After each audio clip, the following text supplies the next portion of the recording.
Assalamualaikum warahmatullahi wabarakatuh. Waalaikumsalam warahmatullahi wabarakatuh. Alhamdulillahirabbil alamin wassalatu wassalamu ala asrofil anbiya'i wa mursalin sayyidina Muhammadin wa ala alihi wa sahbihi ajmain. Rabbi shrah li sadri wa yassir li amri wahlul 'uqdatam min lisani yafqahu qawli.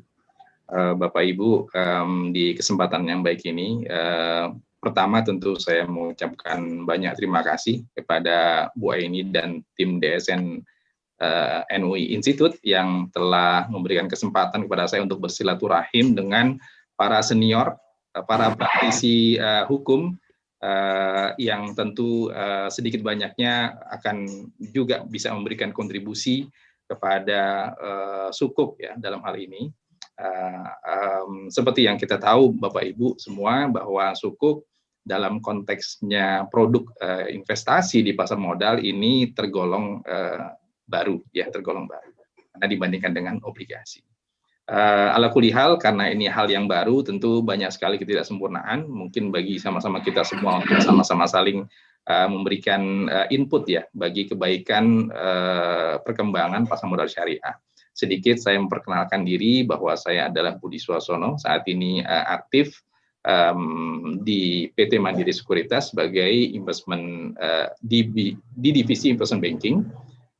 Kemudian memang diberikan kesempatan dengan banyaknya exposure menyelesaikan transaksi baik itu pada instrumen utang dalam hal ini obligasi, termasuk di situ ada Sukuk, kemudian ada advisory juga, ada saham, ada right issue dan lain sebagainya yang memang menjadi bagian dari instrumen pasar modal. Di sisi yang lain memang alhamdulillah juga ada beberapa kesempatan-kesempatan saya bisa sharing. Baik itu untuk sosialisasi, kemudian untuk FGD, kemudian ataupun webinar seperti ini yang terkait dengan pasar modal, terkait dengan investment banking, terkait dengan pasar modal syariah. Alhamdulillah, the next saja ya, mungkin ya Bu ya, Bapak Ibu, bahwa mungkin dalam kesempatan yang singkat ini saya mungkin akan sedikit berbagi dalam beberapa agenda untuk kita bahas. Yang pertama adalah sedikit saya sampaikan mengenai profil Mandiri Sekuritas terkait dengan nanti akan adanya peran-peran dari Mandiri Sekuritas ataupun dari perusahaan sekuritas dalam penerbitan Sukuk. Kemudian ada karakteristik Sukuk sendiri, kemudian nanti ada penawaran umum Sukuk korporasi, dan mungkin sedikit nanti tentang skema akad yang sering digunakan dalam penerbitan Sukuk. Bu Aini, apakah ini bisa langsung sampai selesai saja Bu, atau mungkin per chapter kita adakan tanya jawab, atau bisa langsung on the spot saja, mungkin para peserta ada yang ingin menyampaikan pertanyaan? Biasanya presentasi dulu Pak sampai selesai, baru nanti bisa tanya jawab dan diskusi. Baik, terima kasih Bapak Ibu. Ya, pertama mengenai profil Mandiri Sekuritas. Next, Bu. Terima kasih Bu Aini. Next-nya Bu Aini.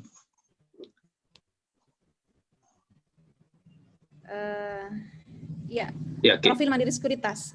Yes, oke. Okay.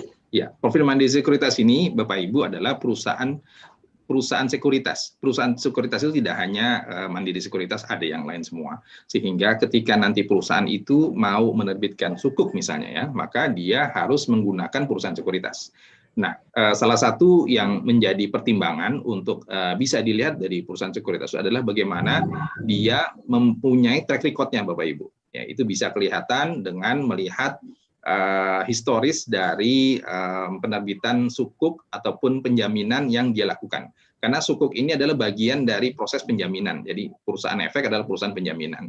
Itu bisa dilihat bagaimana reputasinya dalam beberapa tahun terakhir, kemudian yang dirilis oleh tentu perusahaan yang lebih kredibel ya dengan melihat independensinya gitu. Kemudian yang kedua, lihat dari perusahaan ini memiliki neracanya seperti apa. Apakah dia cukup kuat? Kalau Bapak Ibu bisa lihat dalam slide di yang terpampang ya, ada istilahnya namanya MKBD. MKBD itu singkatan dari modal kerja bersih disesuaikan. Ini adalah bentuk kekuatan dari sebuah perusahaan sekuritas kalau dia dijadikan sebagai lead underwriter ataupun perusahaan underwrite yang mengunderwrite sebuah penerbitan Sukuk. Contoh misalnya 1 triliun. 1 triliun dibagi oleh misalnya sebut saja adalah 5 perusahaan sekuritas, maka setidaknya ada 200 miliar yang harus dia miliki kemampuannya untuk bisa meyakinkan bahwa dia bisa bertindak sebagai penjamin emisi efek. Nah, ini yang memang MKBD ini harus dilihatnya adalah seperti itu. Kemudian di sisi yang lain juga money market line. Money market adalah sebuah fasilitas yang bisa di-draw down kapanpun oleh perusahaan sekuritas ketika dia terjadi shortage. Jadi dalam proses penjaminan itu, Bapak Ibu, tidak hanya sukuk yang dijaminkan, tapi juga ada saham, tapi juga ada obligasi. Kalau ada 3 atau 4 transaksi, kemudian dia mentok MKBD-nya, maka harus ada supporting dari fasilitas yang lain. Nah, ini juga bisa dilihat perusahaan sekuritas kalau dia punya money market line yang besar, maka ini menjamin bahwa perusahaan sekuritas tersebut bisa bertindak sebagai penjamin emisi sampai akhir dari penerbitan sukuknya. Kemudian dilihat juga dari posisi kinerja keuangan yang dari sisi laporan keuangan. Kemudian di sisi lain juga dari perusahaan sekuritas itu bisa dilihat bagaimana relationship dia terhadap regulator. Karena ketika dia menawarkan kepada publik instrumen sukuk, dia akan berinteraksi dengan OJK, berinteraksi dengan IDX, berinteraksi dengan KSEI. Seperti apa sih relationship-nya dia? Ini menjadi sebuah parameter bagaimana untuk menentukan perusahaan sekuritas yang bonafit untuk membantu dalam penerbitan sukuknya. Kemudian ada lagi bagaimana dia apakah memiliki channeling ataupun network sampai ke luar negeri. Kebetulan, Pak, Mandiri Sekuritas satu-satunya yang memiliki link sampai untuk tapping investor di luar negeri melalui anak perusahaannya namanya Mandiri Sekuritas Singapura. Nah, dia ada di luar negeri dan ini sehingga Mandiri Sekuritas itu punya lisensi untuk bisa mengikuti waktu sukuknya negara.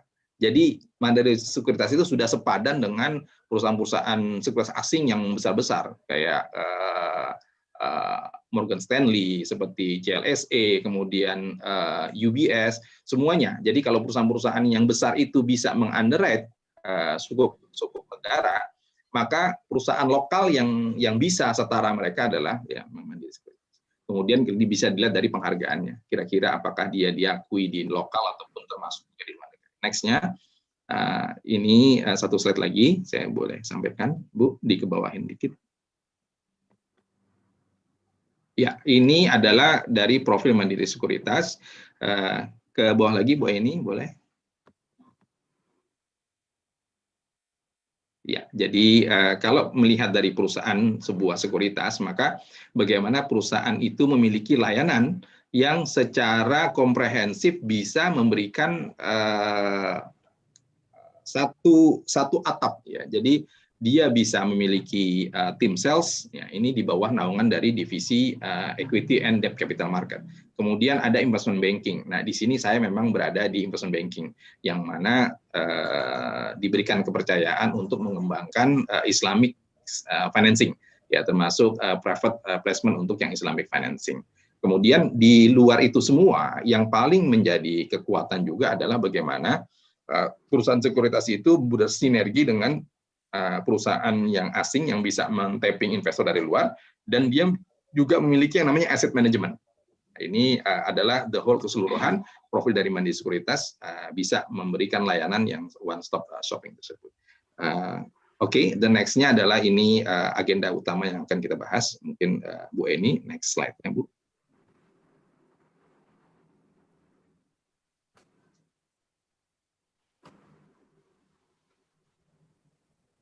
Ya, ini adalah mungkin ya, Pak.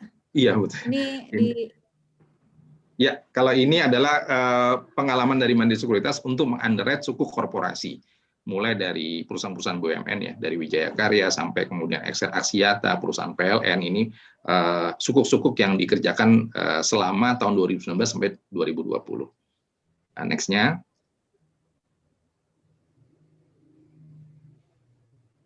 Ya, karakteristik sedikit saya singgung, ya, Bapak Ibu, ada bahwa pengertian sukuk ini banyak sekali yang suka menyamakan antara sukuk dengan obligasi, banyak sekali, terutama para investor, ya, misalnya. Tapi saya bisa memaklumi kenapa, karena memang time horizon-nya, strukturnya, karakteristiknya, mohon maaf, struktur kemudian pada saat penawaran itu memang mirip-mirip dengan saat dia melakukan penerbitan obligasi, ya. Next-nya, Bu. Next slide. Ya. Ya, tapi sebenarnya bahwa sukuk itu adalah dia sebenarnya sertifikat investasi, bukan surat utang. Sertifikat investasi yang di dalamnya adalah memiliki suatu manfaat ataupun hak klaim terhadap suatu jasa, terhadap suatu kegiatan pada investasi tertentu. Jadi konteksnya yang perlu kita samakan dalam pembahasan kali ini, sukuk adalah instrumen investasi atau efek syariah yang dia sebagai bukti kepemilikan atas suatu bagian yang tidak terpisahkan dan tidak terbagi atas aset yang mendasarinya. Aset mendasarinya maksudnya underlying transaction-nya. Jadi dan dalam sukuk itu mesti selalu ada yang namanya akadnya. Jadi ada kontrak antara para pihak yang memuat hak dan kewajiban satu sama lain. Next-nya Bu, ini. Ya, kenapa tadi saya sampaikan bahwa sukuk itu kadang suka disamakan? Karena memang sukuk ini adalah salah satu dari sumber pendanaan sebuah perusahaan.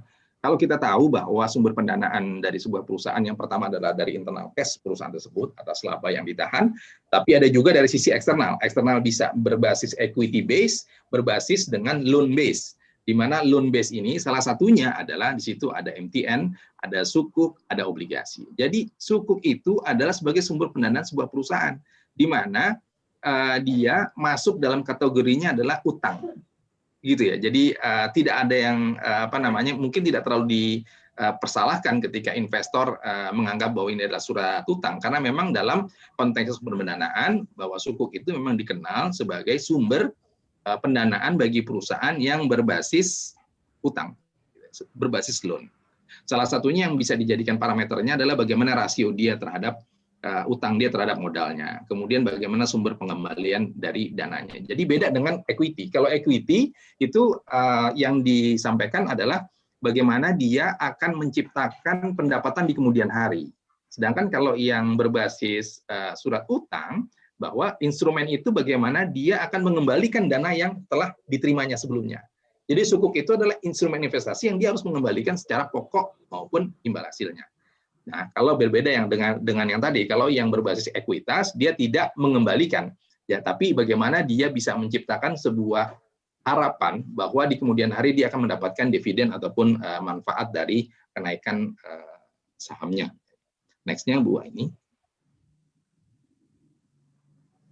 Ya, ada karakteristik sukuk. Karakteristik setidaknya ada 5.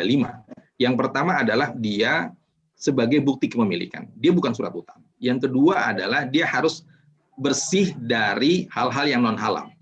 Baik itu dari jenis usahanya, baik itu dari pendapatannya, baik itu dari apa yang nanti dibagi hasilkan, dia harus berbasis halal. Yang ketiga adalah sukuk itu nggak bisa diterbitkan tanpa ada underlying transaction. Jadi harus ada underlying transaction, bukan aset. Bukan ansih selalu aset. Jadi ada underlying transaction. Ada dasar dia menerbitkan sukuk. Apakah memang dari aset yang berwujud, apakah dari manfaat dari suatu aset berwujud, ataupun atas jasa yang dia lakukan. Yang keempat adalah sukuk itu harus memiliki yang namanya kesesuaian syariah yang dikeluarkan oleh tim ahli syariah, ya. Nah, tapi sebelumnya kita memiliki juga akad-akad yang harus digunakan dalam basis penerbitan sukuk. Jadi ini 5 hal yang bisa menjadi pembeda antara sukuk dengan obligasi maupun dengan saham, gitu ya. Yang memang agak berbeda, apa menjadi obstacle adalah use of proceeds-nya sukuk itu tidak seperti obligasi maupun saham yang dia bisa digunakan untuk apapun. Kalau sukuk ada batasannya. Tapi apakah bisa sukuk untuk melunasi utang bank? Utang bank konvensional maksudnya gitu. Bisa. Karena apa? Karena ini konteksnya dia bisa melunasi utang bank dari sebuah perusahaan, tapi tidak bisa melunasi bunga atas utang bank tersebut. Nah, itu hal-hal yang memang perlu dijaga ketika sebuah perusahaan akan menerbitkan sukuk, apa use of proceeds yang akan digunakan dari sukuk tersebut, gitu ya. Ini yang menjadi salah satu yang harus direncanakan sampai kemudian nanti kalau dana diterima, kemudian digunakan untuk apa, gitu. Ini yang harus dijaga ketika dia menerbitkan sukuk. Berbeda dengan obligasi. Obligasi ketika dia keluar, buat apapun itu terserah dari si penerbit, gitu ya. Next-nya Bu. Ya, penawaran umum sukuk. Ya, next ya. Jadi dalam penawaran sukuk, Bapak-bapak, ibu-ibu, mungkin dalam konteksnya di sini saya coba sedikit singgung dari sisi aspek hukumnya ya. Bahwa kalau sebuah perusahaan ingin menerbitkan sukuk ini bisa digunakan, bisa diterbitkan dengan dua skema. Yang pertama skema dengan penawaran terbatas, yang dengan skema penawaran umum. Yang kita bahas ini adalah skema penawaran umum. Skema penawaran umum bagaimana sih? Apa yang Jadi metodologi kerjanya, cara kerjanya adalah sama juga ketika dia menerbitkan surat-surat utang lainnya. Jadi perusahaan itu akan melakukan, maaf, ini mungkin koneksi kurang bagus ya. Yang pertama akan dilakukan due diligence. Ini juga yang dilakukan oleh konsultan hukum. Jadi konsultan hukum juga melakukan yang namanya legal due diligence atas aspek dari sebuah perusahaan, baik itu asetnya, baik itu perjanjian-perjanjiannya, termasuk juga asuransinya, akan dilihat semua. Dan dilihat juga bagaimana dia waktu pendirian perusahaan. Jadi legal consultant akan fokus kepada hal-hal tersebut. Dan di sini juga akan dilakukan yang namanya persiapan untuk registrasi ke OJK. Yang namanya penawaran umum adalah sebuah proses yang harus melalui registrasi ke OJK. Jadi ada persiapan yang harus kita lakukan untuk nanti masuk ke registrasi ke OJK-nya. Tidak hanya ke OJK, ada ke namanya Bursa Efek Indonesia. Ada juga yang namanya ke CSE, Custodian Central Efek Indonesia. Jadi dari 3 lembaga ini kita harus masukkan seluruh dokumen-dokumen. Di sini teman-teman legal misalnya ya, dia akan diminta untuk menerbitkan yang namanya legal opini dan legal audit. Jadi due diligence atas yang dia lakukan, dia harus menerbitkan opininya. Opini inilah yang digunakan oleh perusahaan untuk masuk ke CSE, masuk ke IDX, dan masuk ke OJK. Opini inilah yang menjadi trigger untuk pertanyaan-pertanyaan dari teman-teman asesmen di bursa maupun teman-teman di OJK. Dia akan melihat, nih kira-kira nih atas penerbitannya sukuk ini, apakah ada potensi perkara yang bisa terjadi yang kemudian akan menghentikan ataupun menjadi hal yang menghambat dalam proses penawaran nanti. Jadi dalam teman-teman legal itu melakukan due diligence akan sangat mendalam ketika dia akan menerbitkan sukuk, tidak hanya di saat itu, di saat di kemudian hari dia bisa memperkirakan kira-kira apakah ada perkara-perkara yang substantif. Di sini teman-teman legal akan memberikan opini bahwa hal-hal yang dijadikan sebagai materialitas ini bisa diperbincangkan antara materialitasnya dari sisi legal dan materialitasnya dari sisi akuntansi. Nah, ini juga hal-hal yang biasanya akan kita bahas ketika mengkoordinasikan dari seluruh lembaga dan profesi penunjang. Tentu yang namanya sebuah perusahaan tidak ada yang tidak punya perkara. Tapi apakah perkara itu substantif, apakah perkara itu material, apakah perkara itu bisa menghambat penerbitan sukuk, maka ini yang dijadikan sebagai dasar ketika nanti OJK akan melakukan asesmen. Setelah itu ada proses yang namanya pemasaran. Jadi kalau sudah dilakukannya registrasi, teman-teman OJK akan melakukan asesmen atas aspek legal, atas aspek keterbukaan maupun akuntansi. Mereka akan menerbitkan yang namanya surat pra-efektif.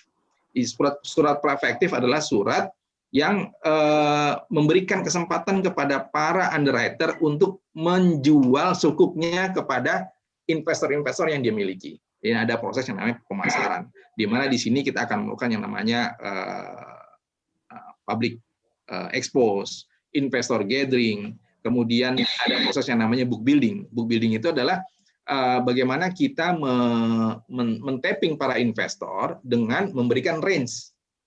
Jadi kalau investor itu kan akan melihat bahwa siapapun instrumen yang akan masuk kepada dirinya untuk menjadi salah satu pilihan portofolio, dia akan melihat kira-kira dia memberikan return berapa sih. Gitu. Nah, teman-teman investor juga akan dikasih kesempatan bahwa sukuk yang diterbitkan oleh perusahaan X akan ada yang namanya range imbal hasil. Di sini kita melakukan yang namanya proses book building. Book building adalah proses di mana teman-teman dari sales sebuah perusahaan sekuritas itu menyampaikan informasi kepada para investor, kira-kira apakah mereka berminat dengan sukuk yang diterbitkan oleh perusahaan X. Kalaupun dia berminat, kira-kira di range berapa untuk imbal hasil yang akan diterima, gitu ya. Nah, di sini ada hal yang harus dijadikan sebagai apa ya? Sebagai dasar bersama, data bersama kepada penerbit dan kepada investor. Tentu ini dua pihak yang punya kepentingan yang berbeda. Kalau teman-teman issuer atau teman-teman penerbit akan mengharapkan penerbitan sukuknya itu mempunyai range kupon yang terjangkau lah istilahnya gitu, yang murah lah gitu ya. Sedangkan kalau investor itu akan lihat, instrumennya kan nggak cuma Anda doang yang ada di capital market, yang lain juga ada. Kan? Bagaimana kemudian investor ini merasa nyaman dengan imbal hasil yang ditawarkan oleh sukuk tersebut. Nah, disinilah menjadi jalan tengah para sales.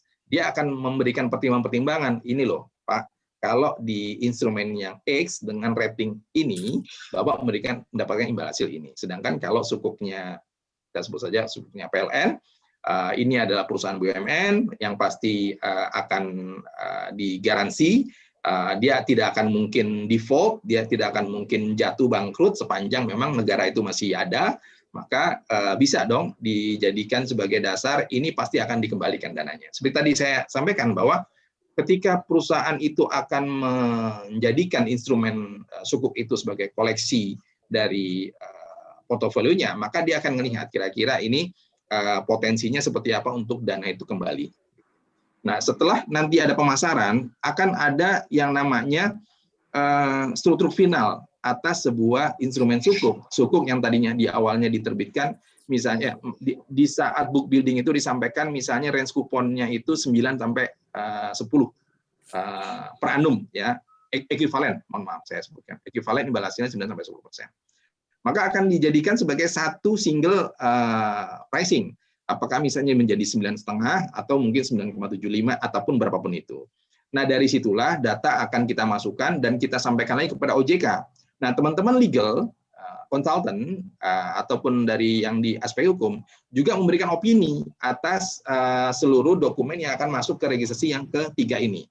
Ini disebut dengan penyampaian perubahan dokumen tambahan atas seluruh dokumen yang disubmit. Jadi yang pernah disubmit ke OJK, yang tanpa tadi struktur, sekarang dimasukkan dengan menggunakan struktur. Nah, disinilah bedanya sukuk. Sukuk itu harus memiliki yang namanya pendapat kesesuaian syariah.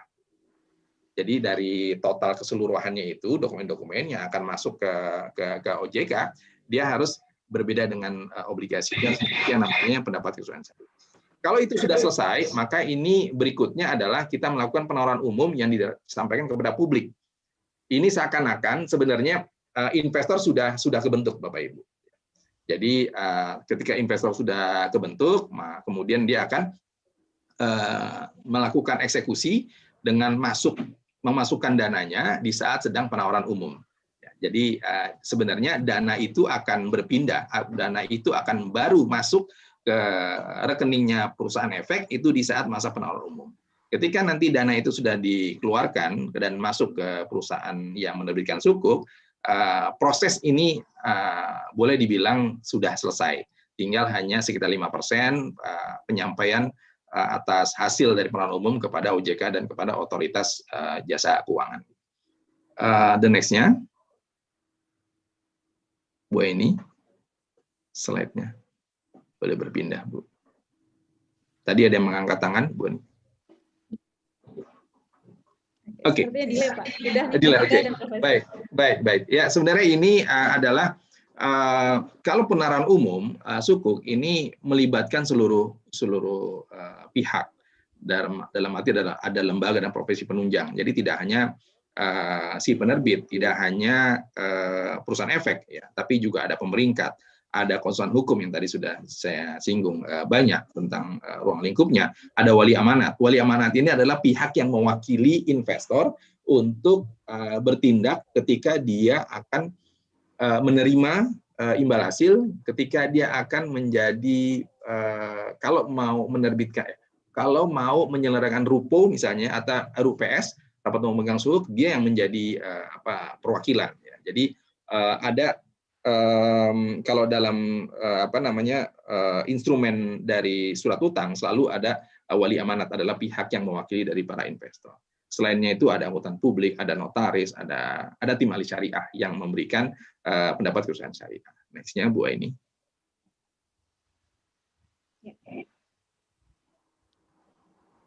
Ya, ini registrasi yang disampaikan kepada IDS, ke SEI, sama OJK, hanya nice to know saja. Ya. Mungkin nanti ini materi bisa dibaca oleh Bapak Ibu semua. Next-nya.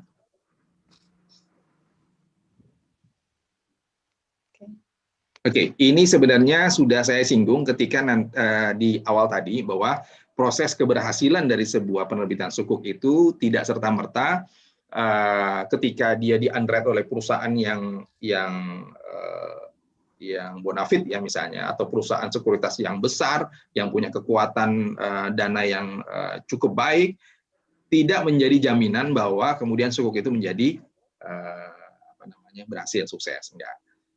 Ini ada parameter-parameter yang harus dijaga oleh sebuah perusahaan ketika dia menerbitkan sukuk. Yang pertama, dia harus punya investment story. Artinya apa? Artinya ketika ini dijadikan sebagai dasar dia mau menerbitkan sukuk, dia harus bisa meyakinkan bahwa posisi keuangan itu baik, bahwa rencana penerbitan sukuk itu inline dengan rencana dari perusahaan itu.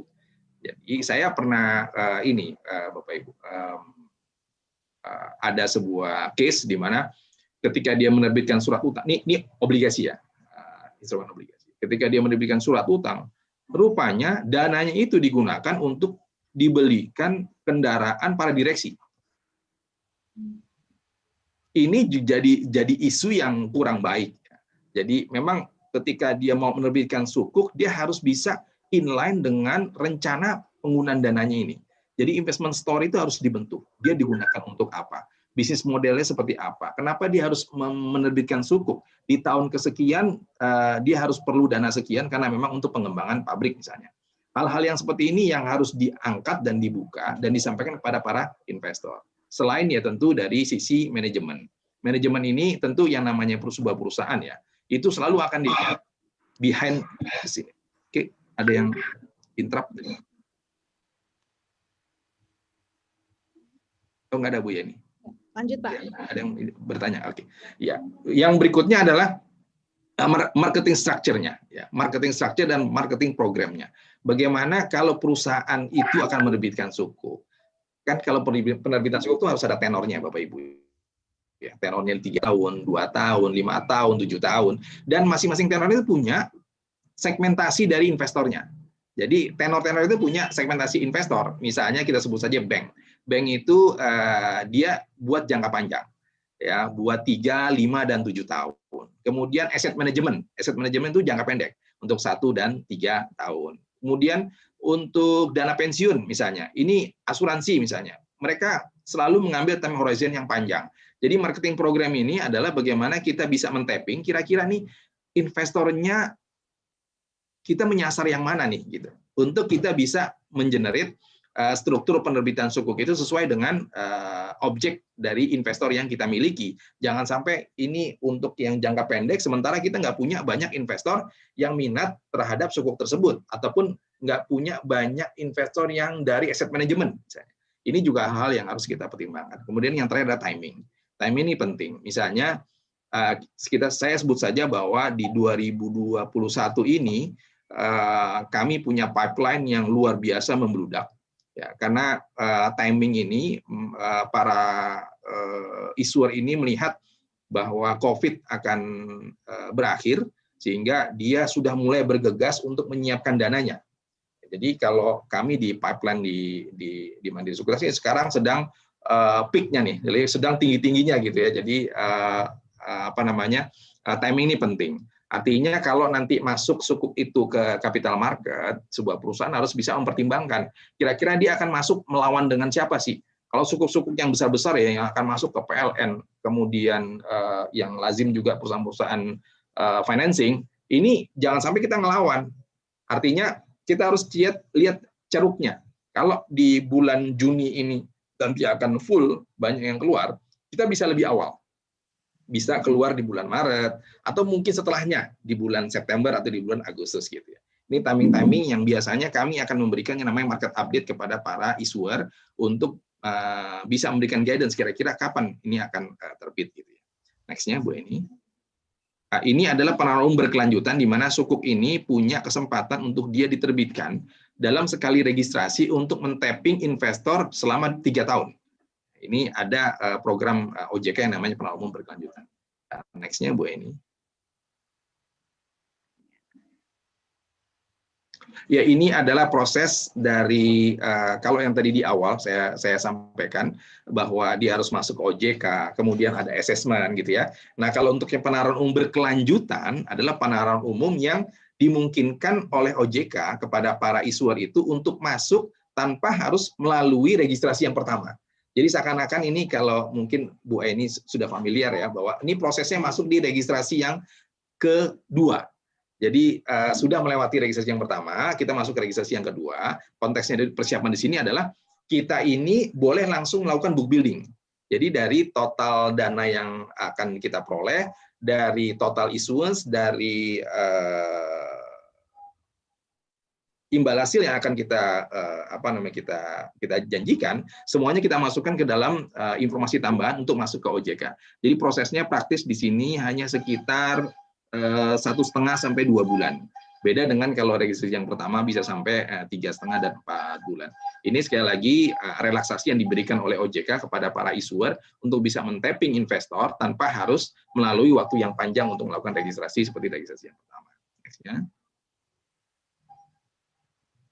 Ini juga hal yang biasa. Jadi dokumen-dokumen yang disampaikan kalau untuk yang tahapan 2 ini adalah dokumennya termasuk dokumen aspek hukum.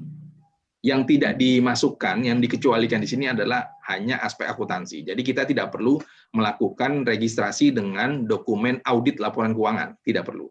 Jadi kalau yang namanya penawaran umum berkelanjutan cukup hanya dokumen yang terkait dengan keterbukaan dan terkait dengan hukum. Next-nya Bu Eni. Ini indikasi jadwal, kira-kira bahwa kalau kick-off-nya itu misalnya di Februari, di awal Februari, maka dana yang akan diperoleh oleh penerbitan sukuk itu di sekitar pertengahan Maret. Gitu.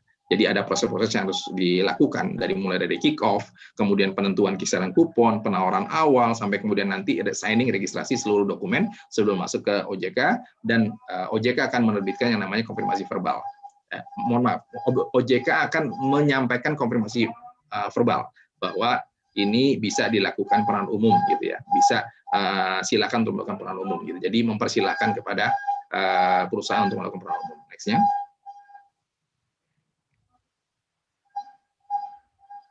Ya, saya sampaikan pertimbangan kenapa korporasi itu menerbitkan sukuk. Yang pertama adalah dalam PUB sukuk itu berbeda dengan PUB-nya obligasi. Kalau PUB-nya sukuk, kita bisa hingga 3 tahun. Jadi prosesnya kita marketing itu bisa sampai 3 tahun. Sedangkan kalau yang obligasi hanya 2 tahun. Tapi memang ada syarat-syaratnya bahwa dia tidak boleh bersamaan dengan PUB obligasi. Kemudian dia telah menjadi emiten. Emiten itu artinya dia pernah melakukan penawaran umum. Ya, apakah itu berupa saham ataupun berupa obligasi. Itu menjadi syarat. Kemudian yang berikutnya adalah insentif. Kalau perusahaan itu mau menerbitkan sukuk korporasi full, dia cukup membayar biaya pendaftaran ke OJK itu sekitar 150 juta. Instead of kalau dia menerbitkan obligasi dengan size yang sama, dia harus membayar 750 juta. Jadi memang jauh lebih murah kalau perusahaan itu menerbitkan sukuk. Kemudian perluasan sumber pendanaan. Artinya kalau dia sudah masuk sebagai perusahaan yang pernah menerbitkan sukuk, tentu dia akan menjadi menjadi sumber tambahan untuk alternatif financing-nya dia. Ya. Jadi kalau perusahaan yang sudah menerbitkan sukuk, ataupun kalau saya boleh bilang ya bahwa sebenarnya namanya perusahaan itu kalau dia menerbitkan sukuk itu sebenarnya dia bisa tidak melunasi. Jadi kalau dia mau lunas, ya, sukuk itu mau jatuh tempo misalnya 3 tahun kemudian atau 5 tahun kemudian, itu 3 bulan berikutnya dia boleh menerbitkan sukuk lagi. Penerbitan sukuk untuk refinancing sukuk yang nanti akan jatuh tempo. Ini hal yang dilakukan oleh perusahaan-perusahaan finance. Perusahaan finance itu hampir semuanya dan setiap periode dia selalu merollover. Ya, jadi tidak pernah jatuh tempo. Jadi selalu mau jatuh tempo dia terbitin lagi sukuknya gitu ya, atau terbitin lagi obligasinya. Jadi memang ketika dia masuk menjadi lebih luas ya untuk apa alternatif financingnya. Mungkin the next-nya. Ya, kalau perusahaan menerbitkan sukuk, maka perusahaan itu sebenarnya secara nggak langsung dia meluaskan investor, meluaskan basis investor yang dimilikinya. Jadi kalau sebelumnya dia punya basis investor itu dari bank-bank umum, dari BPD, dari dana pensiun konvensional, dari asuransi konvensional, dari manajer investasi konvensional, kalau dia menerbitkan sukuk, maka dia menjadi terekspos pada perusahaan-perusahaan bank umum syariah, pada dua unit usaha syariah, pada reksadana syariah. Jadi memang tapping investornya jauh lebih luas daripada dia hanya menerbitkan obligasi saja. Mungkin yang bab yang terakhir ini Bu Aini adalah tentang akad ya. Oke, ini dasar kalau investor mau menerbitkan, investor mau membeli sukuknya. Jadi yang pertama adalah diversifikasi investasi. Jadi kalau sukuk itu kan meluaskan tadi ya, apakah dia bisa masuk ke perbankan, apakah dia masuk ke konvensional. Salah satunya sukuk, dia menjadi instrumen untuk menjadi diversifikasi.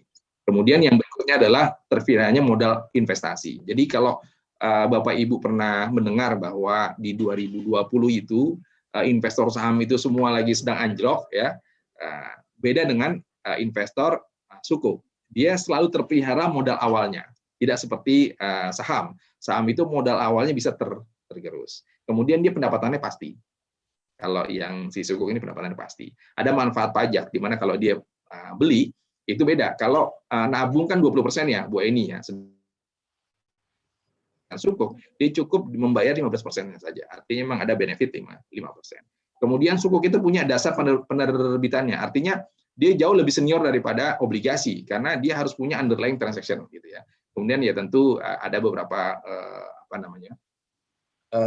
alasan ya. Di luar dari 5 alasan di atas, ya sukuk itu adalah instrumen investasi yang halal yang saat ini ada gitu ya.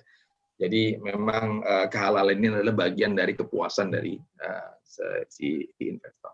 Ini skema akad sukuk saya kira mungkin sekilas saja bahwa ada 3 akad yang biasanya lazim dijadikan sebagai dasar penerbitan sukuk.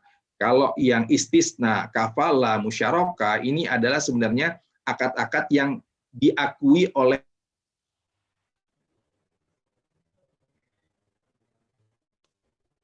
OJK, ini adalah wakalah, adalah sebagai memberikan kuasa kepada pihak penerima.